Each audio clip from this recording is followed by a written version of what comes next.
Assalamualaikum warahmatullahi wabarakatuh.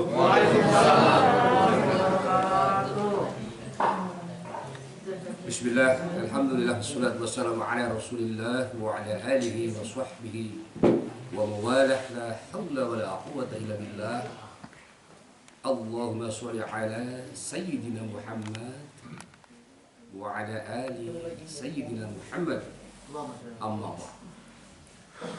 Pak Ustaz, Baji, juga wajah dari Jakarta yang saya muliakan, saya hormati,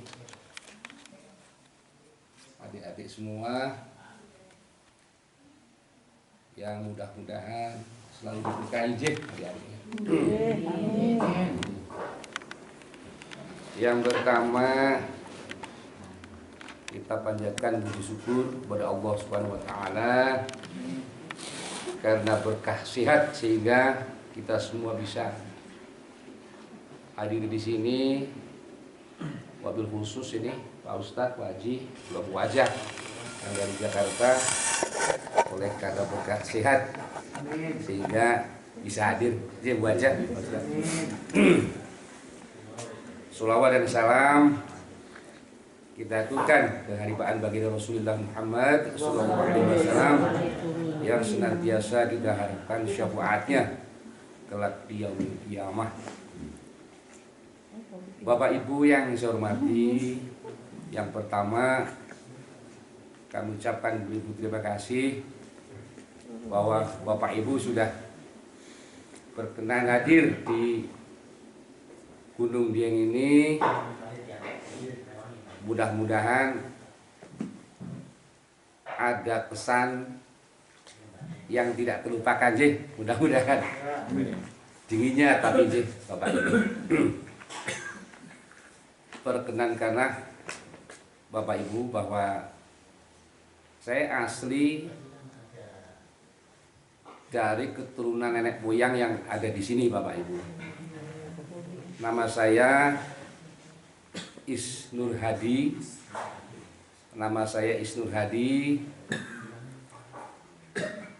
Rumah saya di Desa Bekasiran, Kecamatan Batur, Kabupaten Banjarnegara, Jawa Tengah.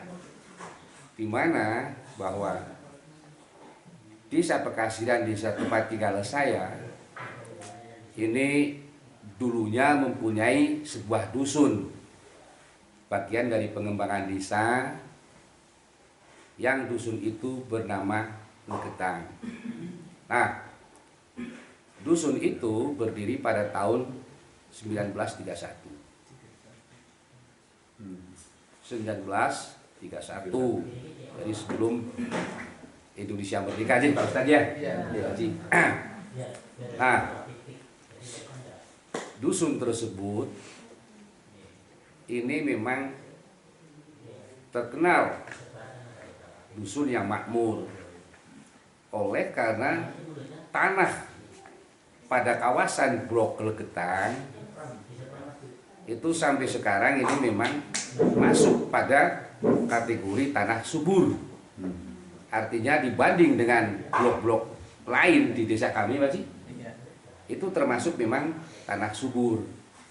Karena setiap hamparan lahan itu kan mesti ada blok-blok ya, Bapak Ibu sekalian. Nah, ada beberapa blok di desa, di tempat saya, lahan-lahan milik petani itu yang namanya lahan Leketang itu bahkan sampai sekarang memang dibilang tanah subur. Artinya dibanding dengan blok-blok lain, itu kalau Leketang memang termasuk tanah subur. Nah, pada waktu itu kalau kami atau mbah-mbah kami yang ada di Desa Bekasiran itu yang dimaksud itu kerajaannya, Wajah, Pak Haji. Jadi Desa Bekasiran itu termasuk kelurahannya atau kerajaan dari dusun Leketang itu. Nah, pada blok-blok yang lain, kerajaannya sama dengan kelurahan. ya betul. Jadi kalau Leketang itu masuknya dusun, Pak Haji. Nah, petani di sana itu memang terkenal makmur karena perbandingan dari kalau tanaman sayur wajah itu ditanam pada blok lain, itu misalnya kol ya, kol itu kalau di blok lain itu paling misalnya maksimal 1,5 kilo atau 2 kilo. Itu di tanah leketang itu bisa 4 sampai 5 kilo.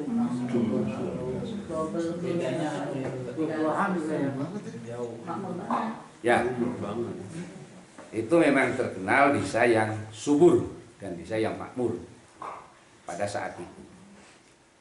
Nah, kemudian pada suatu hari terjadi sebuah longsoran dari sebelah utara pemukiman Legetang. Nah, sebelah utara dari dusun Legetang itu namanya Gunung Pengamun-Amun. Namanya Gunung Pengamun-Amun. Nah, menjelang dini hari, suara gemuruh yang luar biasa itu terdengar sampai desa Pekasiran, yang jaraknya kalau dari desa Pekasiran kerajaannya sama dusun Legetang itu sekitar 1 kilo lah, kita 1 kilo. Itu terjadi gemuruh suara yang luar biasa itu pada dini hari. Nah, kemudian pada saat itu masyarakat yang ada di desa Pekasiran tidak berani untuk keluar kemudian melihat apa yang terjadi pada waktu itu, tidak berani. Karena bahasa orang dulu ketika mendengar suara yang aneh itu kan sudah menakutkan kan? Apalagi pada waktu itu kondisi alam tidak seperti sekarang ini. Mungkin masih rumput, banyak pepohonan dan sebagainya. Nah, masih hutan lah ya. Masih hutan, pada tahun itu masih hutan, tahun 55. 55 ya. 55, terjadinya pada tahun 55. Nah, kemudian setelah warga Pekasiran itu mendengar, maka karena sebagian besar warga Pekasiran adalah petani, di mana pada waktu itu sambil memelihara ternak kambing pada waktu itu, yang setiap hari itu harus mengambil rumput. Nah, kemudian ketika mengambil rumput pagi-pagi berangkatlah ke kawasan Legetang untuk mengambil rumput. Kaget ibu-ibu, kaget sekali bahwa warga Pekasiran ketika melihat sebuah pemukiman yang ada di lembah Gunung Pengamun-Amun sudah rata tertimbun oleh tanah. Maka histeris, ada yang kemudian sampai pingsan, karena waktu kemarin-kemarinnya itu ada yang baru ketemu, ada dari warga Pekasiran yang baru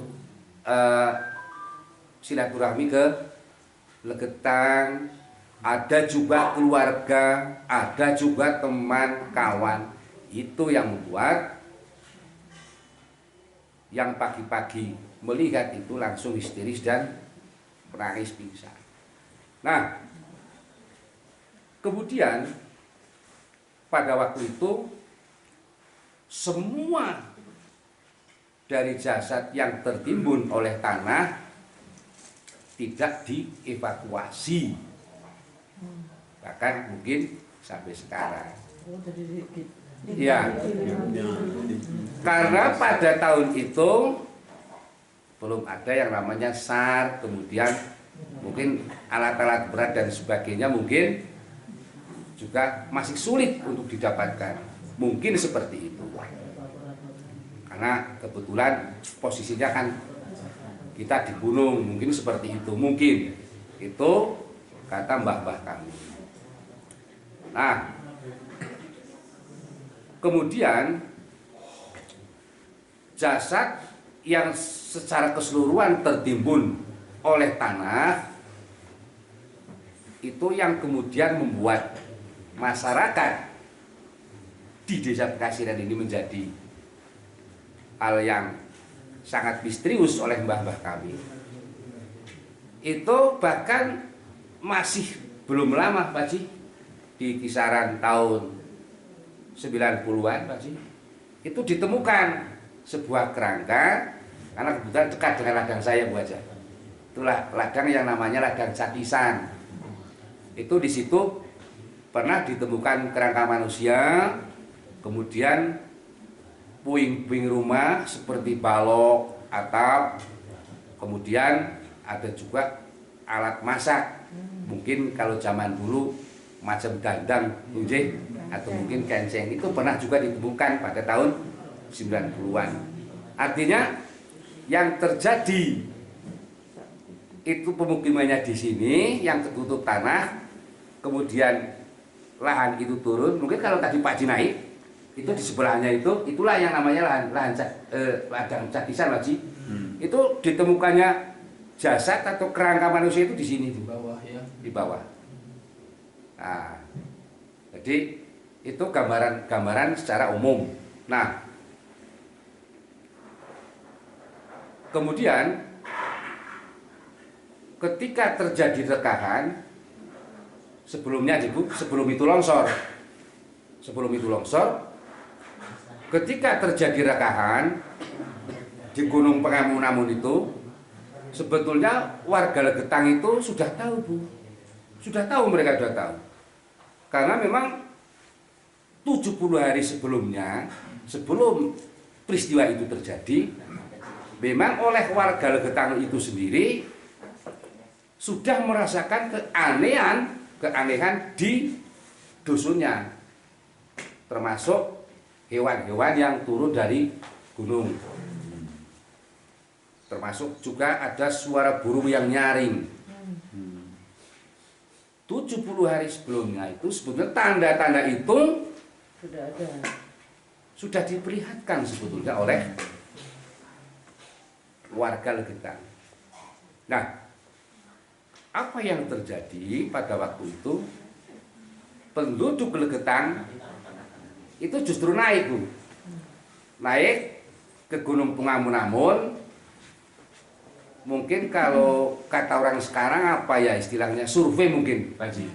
Mungkin dilihat, dicek, terjadi rekahan, maka kemudian oleh tokoh setempat menghimbau kepada warga Legetang untuk membuat parit di bawahnya dengan cara gotong royong oleh warga Legetang. Pada waktu itu menjelang terjadi peristiwa itu, warga sebetulnya sudah tahu. Dibuatlah parit dengan pikiran oleh warga Legetang bahwa kalaupun longsor nanti akan tertahan itu ya. Tertahan itu. Jadi istilahnya itu parit, kalau yang sekarang itu oleh kami yang sering main ke sana itu kali Pak, kali. Atau sebuah lembah yang ada di bawah Gunung Pengamun di sebelah utara dusun Legetang. Nah, posisi daripada dusun Legetang itu setelah Gunung Pengamun, sebelah selatannya adalah lahan pertanian, maka kemudian sebelah selatannya baru pemukiman. Nah, ini yang menjadi misteri sampai sekarang. Maka kemudian ada yang berasumsi bahwa tanah itu terbang, tanah itu terbang. Tapi kalau menurut mbah-mbah kami, sepertinya kalau mbah-mbah kami tidak akan cerita bahwa tanah itu terbang, tidak akan cerita bahwa tanah itu terbang. Kalau mbah-mbah kami tidak akan cerita seperti itu, karena mbah-mbah kami yang menceritakan kepada kami bahwa setelah tanah itu longsor, kemudian tanah itu mendorong atau tanah itu berjalan ke selatan.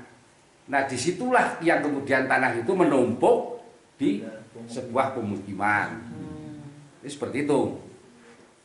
Nah, memang Bapak Ibu, kata mbah kami memang nuwun sewu nggih Bapak Ibu sekalian, mudah-mudahan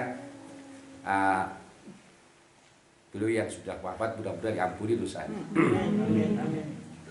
Ini cerita saja dari mbah-mbah kami. Jadi pada tahun 55 itu kan banyak kegiatan ormas-ormas Islam.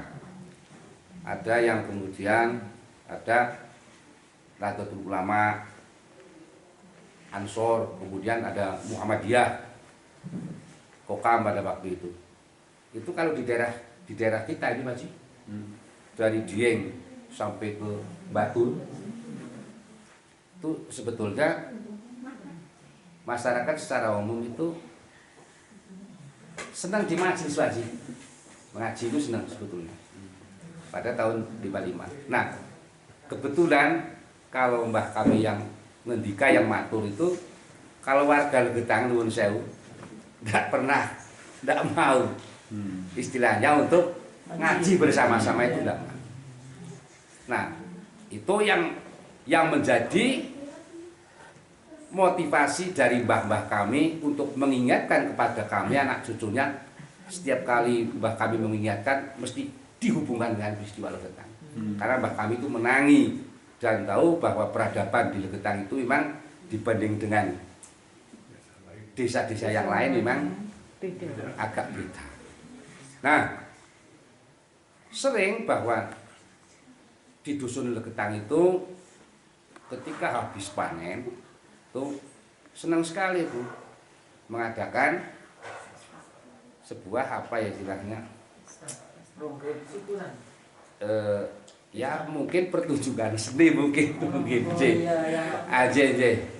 semacam nuwun sewu, ini semacam apa ya ronggeng dan sebagainya mungkin yang ada penari perempuannya Pak Haji.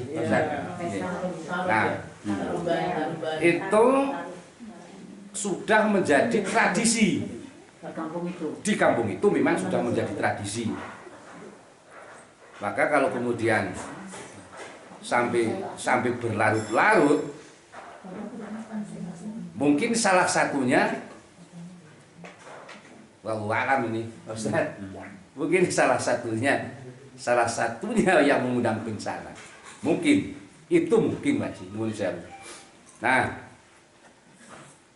ada seorang tokoh yang amat sangat terkenal pada waktu itu namanya Mbah Rana, atau bisa dibilang bahwa seorang Mbah Rana itu merupakan tokoh di situ. Nuwun sewu baca, istrinya itu lebih dari 3. Istrinya lebih dari 3. Artinya kalau masyarakat yang lain ini cukup 1 istri, seorang Mbah Rana itu bahkan lebih dari 3. Beliau punya istri. Nah, setiap kali Mbah Rana naik kuda, itu warga secara umum tunduk, sangat menghormati beliau. Maka termasuk bisa dibilang beliaulah tokoh di situ yang membuat peradaban di situ, yang menguasai daerah situ. Artinya beliau adalah orang yang kaya raya. Jadi setiap warga habis panen, beliau yang sering mengundang apa itu tadi, ronggeng. Nah, kemudian pada saat itu dari saudara-saudaranya yang ada di kerajaan di Bekasiran itu sebetulnya sudah sering mengingatkan Bapak Ibu, itu sudah sering mengingatkan agar bahasa sekarang sih gimana nih? Ya ajak kebangetan banget ngoten. Ajak keterlaluan sekali lah, kira-kira seperti itu. Seperti sebenarnya sudah diingatkan. Maka kemudian habis satu kampung termasuk ada 12 tamu yang ikut meninggal di situ. Sisa 2 orang yang selamat pada waktu itu saya masih menangi. Yang selamat 1 orang, yang saya tahu itu 1 orang yang bernama Mbah Wahini. Beliaunya karena punya saudara di Desa Bekasiran, maka beliau meninggalnya di Bekasiran. Kalau itu saya sudah menangi orangnya yang bernama Mbah Wahini itu. Jadi termasuk sisa orang Legetang yang kemudian meninggal di Desa Bekasiran itu namanya Mbah Wahini itu saya sudah tahu. 2 orang itu apa ya? Ya, 2 orang. Sisa 2 orang termasuk yang selamat dari musibah itu. Orang yang disegani itu tadi ikut hilang. Ya. Jadi termasuk Desa Legetang itu pada waktu itu dan bahkan sampai sekarang itu tidak kelihatan, puing-puing rumah itu tidak kelihatan masih. Hilang. Ya, memang hilang. Artinya kalau kemudian ada yang mengasumsikan bahwa dusun itu hilang, memang betul masih. Jadi hilang karena tidak kelihatan. Ya, Rata sama tanah ya? ya, rata dengan tanah. Kemudian puing-puing rumah itu di situ tidak Tidak ada bekas. ditemukan, ya, tidak ada bekas. Tapi anehnya justru pernah ditemukan puing-puing rumah atau alat-alat rumah tangga itu justru agak jauh dari pemukiman itu. Jadi itu memang yakin hilang karena misalkan hari Senin saya ketemu Ustadz misalnya gitu, terus Selasanya sudah nggak ada gitu ya Ustadz ya. Betul Haji? Hilang. Betul. Terus gitu ya, Ustadz. Betul. Tadi mau ngambil rumput kok nggak ada lagi tempat Ya.